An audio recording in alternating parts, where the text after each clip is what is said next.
Alright, omulungi atugoberera ku mukutu ogwa Credible Media UG. Salamu alaikum warahmatullahi wabarakatuh. Ganja Fadige manya tubebaza okulika nti mutambula naffe nawe kito tubasaba okusubscribinga, okulikinga wamu n'okusharinga content waffe kituwa amanyi n'embavu okwongera okubaweereza nga bwe tweyama okujja okukuba tochi mawulire gonna nga bagatambudde wano mu nnyaffe Uganda ne munsi yonna okutwalira awamu okusingira ddala nsonga za byabukulembeze, ensonga za byabufuzi ggwanga Uganda. Ne leero tuzze okulabika nti tutunda mwaga mawulire agasinga okutrendinga. Bw'otunda olunaku olwaleero tulabye Mwami Museveni n'abawagizi be nga bali wali ku kisaawe Kololo, oba oliawo nga bamujaguza bo be bagamba byakoledde nnyaffe Uganda mu bbanga lya myaka 4 egigenda okuwera ng'ali mu nkasi, oba oliawo ng'ali mu bukulembeze bw'eggwanga Uganda. President Museveni oluvannyuma lw'okuba nti abadde Kololo wali, ate tulabyeko n'omukulembeze w'ekibiina ki National Unity Platform naye abadde wali Makerere Kavule ng'alina press conference oba oliawo ng'agezaako okwogera ne bannayuganda mu lukuŋŋaana lwa bannamawulire. So gega amawulire oba oliawo ge tugenda okukubako tooki. Ndowooza tusooke ne w'ekitiibwa Robert Kyagulanyi Ssentamu Bobi Wine abadde wali ku kibiina ku kitebe ekya National Unity Platform e Kavule. Jjukira nti wiiki eno twalaba omukulu Mathias Mpuuga ne Medadi Lubega Sseggona balina okuziika kwe baalimu oba oliawo ne babaako omuliro gwe bawanda ng'obwanga baboolekeza Robert Kyagulanyi Ssentamu mu mbeera ezifaananako bwe zityo. So Mpuuga mu statements ze yakola nga ali kadaala wali oba nga bamuwadde akamansukira, yavayo n'agamba nti tebagenda kukkiriza bayaga kulabika nti babategeerera, era tebagenda kulabika nti bakkiriza abayaga okulabika nti beegirisiza mu byobufuzi by'e Kampala Uganda. Oba oliawo obubaka ffenna gye yali abutuusa bannayuganda abadiginga deep n'abasomera ebintu mu bbaasa tuba tutegeera obubaka gye bwali bulaga, ate nga tukakasa bulungi nnyo nti ne gwe yali abusindikira yabukola ki, yabufuna. Yagamba tetugenda kukkiriza bayaga kulabika nti batutegeerera.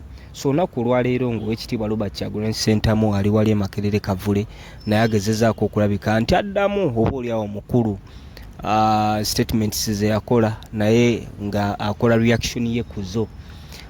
Mu statements z'akoze Robert Kyagulanyi Ssentamu agambye atuulira bannaffe abamu ng'oba oliawo batuyita abayaga. Ekyo kiraga nti obubaka oli bwe yali yeetisse yali abwetikkidde bano ate nabo babureceivinga bulungi. N'agamba ekituyisa abayaga ensonga ya bukadde 5.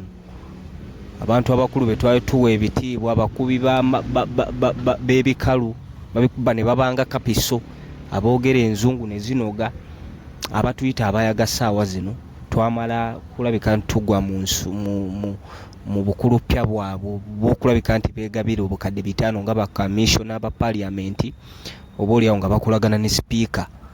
Kakati bwe twamugamba nti omukulu oli w'amaanyi nnyo mu kibiina kino, wandivuddeyo ne yeetonda weyatutegeera nti lweyategeerera nti awo tuli bayaga, naye bwe twali tumuwa ekifo kya bwa deputy president bwange obw'ekibiina ki National Unity Platform wano mu Buganda, awo saali muyaga.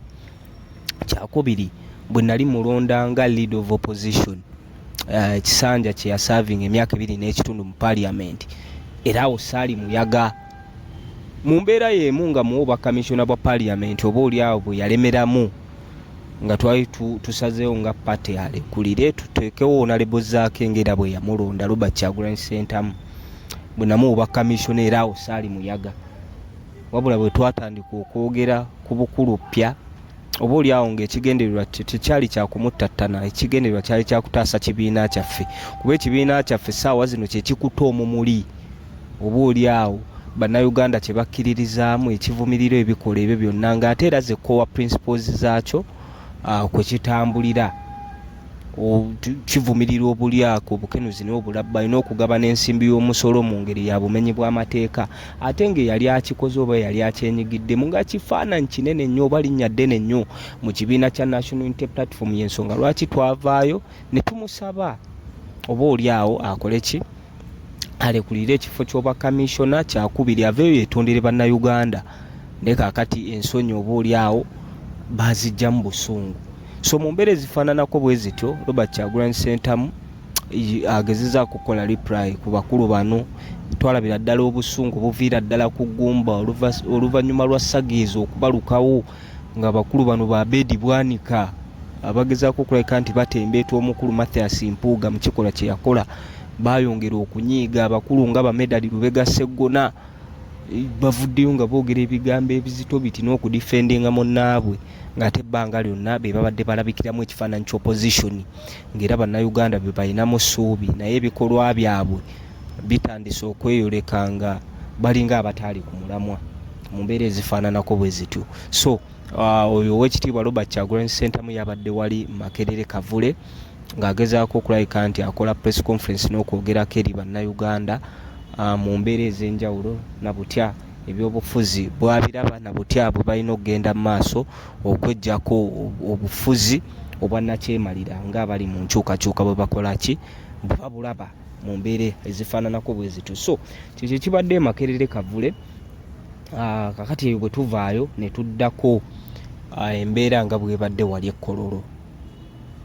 Bantu bangi nnyo bavuddeyo ng'oba oliawo si bamativu n'enteekateeka eno ng'ate nabo balina ensonga zaabwe ze bawa wakati mu kuba nti ebintu bitambula nga bwe bitambula. Bw'otunuulira amasiga gonna agakola gavumenti, essiga eddamuzi eyo nkakasa bulungi nnyo nti omuwejjero oba omwavu tosobola kusingirayo musango. Ensonga lwaki okusengula abantu ku mataka gaabwe kuyitiridde ate bwe beekubira enduulu oba oliawo mu kooti tebafunayo bwenkanya bwe baba baluubirira kufunayo.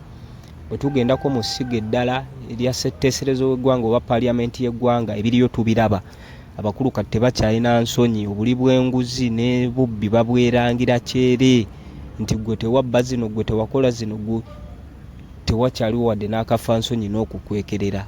Abakozi ba paaliyamenti bo kennyini, then baminisita ne ba MPs ab'enjawulo era kyaviirako n'abamu okulayika nti bateekebwa mu nkomyo. Kyo kiraga ki? Ssetteeserezo wabanga atuuse mu mbeera bwetyo byennyamiza. Executive yo nga executive ekulira pulezidenti oba oliawo yandivuddeyo neetaasa abantu kuba pulezidenti directives zaawa bazimplementingira oli balifuusa etteeka ne wakati mu kuba nti abantu bagobebwa ku mataka. For instance bano abantu b'omu Lubigi be bagoba mu ntobazi pulezidenti n'abanga yeefudde nakyesirikidde. So ba political analysts ab'enjawulo n'abantu ssekinnoomu oba oliawo tufunye amaloboozi gaabwe mu mbeera eno ey'okulayika nti bajaguza omukulu emyaka 40 oba oliawo ng'ali mu nkasi y'eggwanga lino. Byennyamiza era abantu si bamativu wakati mu kuba beebuuza ebibuuzo, beebuuzizza ebibuuzo bingi wakati mu kubanga ebintu bitambula nga bwe bitambula. Bano abajaguza mwami Museveni n'omuserebuleeti nga baserebuleetinga ki? Ebibuuzo abantu bano bye babadde beebuuza. Bwe kiba nti obuli bw'enguzi obulyake n'obulabbayi kati be baana baliwo nga kati byafuuka byakyere bitegeerekeka nti abantu abali mu ofiisi za gavumenti, abantu abali mu masiga nga paaliyamenti be bali mu kulya ensimbi y'omusolo nga ne pulezidenti atunula butunuzi, bakwata banafu oba oliawo abanene ne basigala nga bayinaayina. Abantu beebuuza muba muserebuleetinga ki? Kyakubiri wakati mu kuba nti ebyenjigiriza biringa we biri nga abasomesa obusimbi bafuna bwa lusuluuju nnyo ddala n'abayizi bennyini mu masomero ga gavumenti nga tewaliwo facilities zibasobozesa concentratinga kusoma bintu kulayika nti biyingira mu mitwe gyabwe. Tulaba amasomero ga gavumenti obuzimbe bwonna bukonkomadde, abaana balala basomera mu miti, tewaliwo facilities zibasobozesa kati mulembe gwa digital computers ng'ezo library nga tewali ebintu ebifaananako bwe bityo. Abantu beebuuza baserebuleetinga mwami Museveni byakoledde eggwanga bye biriwa?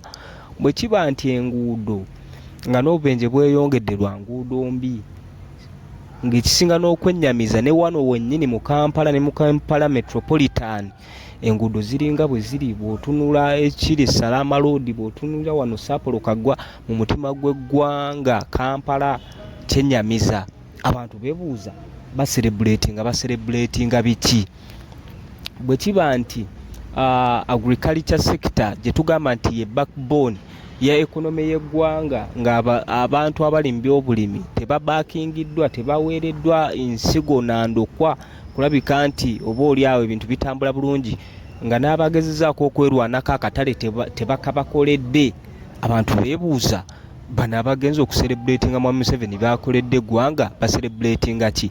Violation of human rights, nti abantu bangi nnyo abavuddeyo ne baraisinga amaloboozi gaabwe n'okulabika nti boolesa obuwagizi bwabwe mwabo bwe bawagira kuba eggwanga bwe liba nga liri democratic, omuntu alina okulabika nti ayolesa obuwagizi bwe mu ngeri ya ddembe eritamuggyibwako ssemateeka. Abo bangi nnyo bali mu makomera, bangi nnyo babawozesa mu kkooti, oba oli awo za bannamagye tebabawozesa mu kkooti z'aba civilians, basibiddwa ebbanga erikunukiriza emyaka egiwera 5. Abantu beebuuza nti abacelebratinga Mwami Museveni byakoledde eggwanga enfofoolo, ne bambala essaati za yero, ne balya emmere, ne bajaguza, bacelebratinga ki? So ebintu bingi nnyo ebiri mu kutambula wano mu nnyaffe Uganda, ebyennyamiza era ebika by'amaziga mu mbeera ezifaananako bwe zityo, ate nga oba oli awo n'abantu be babadde basuubira nti be bakutte omumuli gw'okubanunula. Abantu bangi nnyo bali mu opposition wano ng'ebyaddala balya biceppere, bakuba bibejjagalo, abamu basirise, abamu kati bakiraga lwatu nti oba oli awo ekifaananyi mwe twali tubalabira si mwe bali, mu kifo ky'okulwanirira bannansi ate badda mu kulwana bannaabwe, bannankyukakyuka. So ebintu wakati mu kuba nti bitambula bityo kyennyamiza, naye nga ffenna tukimanyi nti essuubi tetulina dditeeka mu bannabyabufuzi. Essuubi ffe kennyini bannayuganda tulina kubeera mu ffe wakati mu kuraisinga amaloboozi, obuteetiririra, okwogera ebyo ebituufu.